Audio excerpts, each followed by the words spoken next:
Kas seal sisus antakse nendele küsimustele, mida ma tegelikult teada tahan, kas nendele antakse vastuseid? Ja kui see on nii, siis ma hakkan lugema. Ehk me oleme suurepärased skänneerijad, me ei loe. Vaid loeme siis, kui tõsiselt huvi pakub. Teeme väikse eksperimendi ka, et veendumaks selles, et ma arvan, et olete kõik kokku puutunud sellega, et me tegelikult ei loe. Enamus ajast me ei loe. Eksperiment oled võib-olla isegi näinud. Sinu veebilehe pealkiri 80% ulatuses mõjutab seda, kas inimesed tulevad sellele sisulehele, kas nad hakkavad lugema või ei hakka. Kui sa oled Google'is selle pealkirjaga, siis see mõjutab seda, kas inimesed klikivad. Kui ta on sinu veebilehel see pealkiri, ta vaatab seda sisulehte, siis see pealkiri mõjutab seda, kas ta hakkab edasi üldse lugema või ei hakka. Ja kui sa tahad veel täpsemalt aru saada, mis pealkiri päriselt töötab, siis üks soovitus on sulle see. Tee Facebookis reklaami. Sul on blogipostitus või teenus või toode, tee reklaami Facebookis. Tee 2 erinevat reklaami. Pane ühele ühesugune pealkiri, teisele teistsugune pealkiri. Pildid jätta samaks, kirjeldus jätta samaks, pane 5 eurot taha näiteks ja vaata, millise pealkirja puhul Facebookis inimesed rohkem sellele reklaamile klikiksid. Ja kui sa näed, et üks on tugevam võit ja oluliselt tugevam, siis sa võid seda pealkirja kasutada oma toote või teenuse lehel või kodulehel.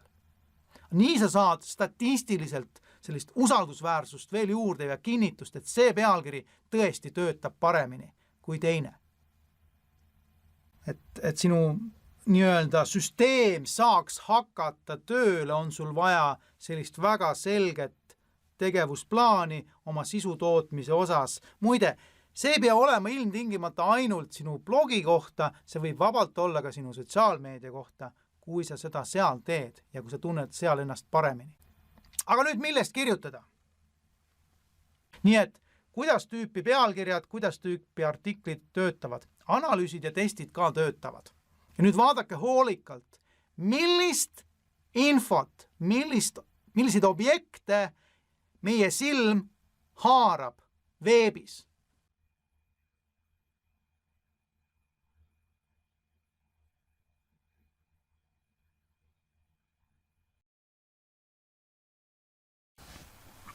Esiteks, müümine ei ole kindlasti hüüdlaused, sloganid nii-öelda.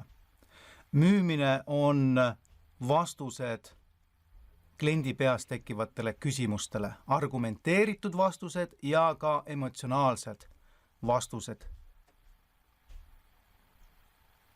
mis tuginevad siis ka faktidel. See on müümine.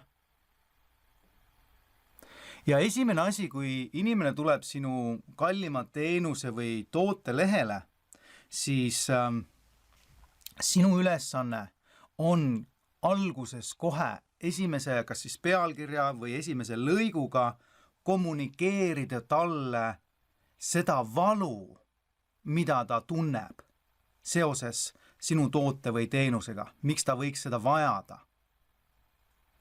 Ja mida emotsionaalsemalt sa seda valu talle kirjeldad, seda suuremat tõenäosusega tunneb ta ära, saab aru, et jah, pagan, siin on keegi, kes mind mõistab.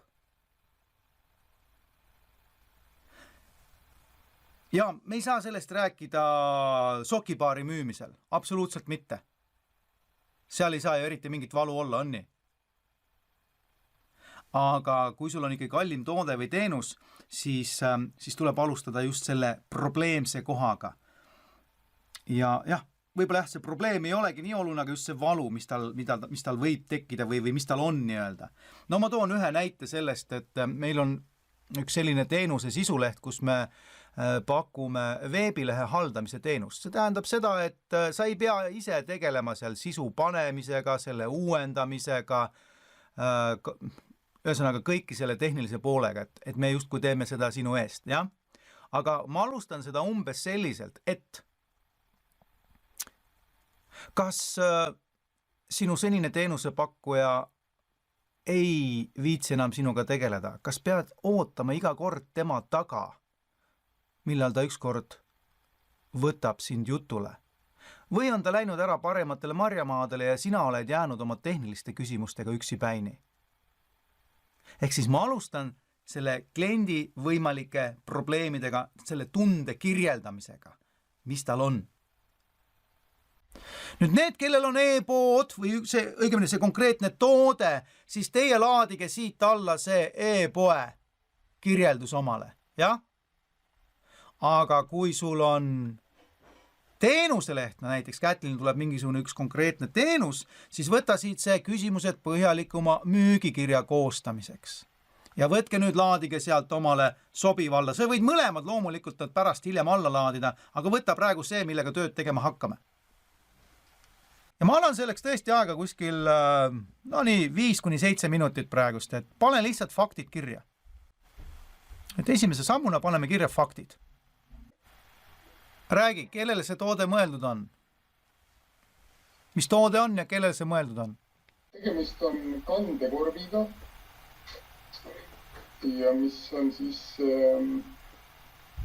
õiglase kaubanduse toode.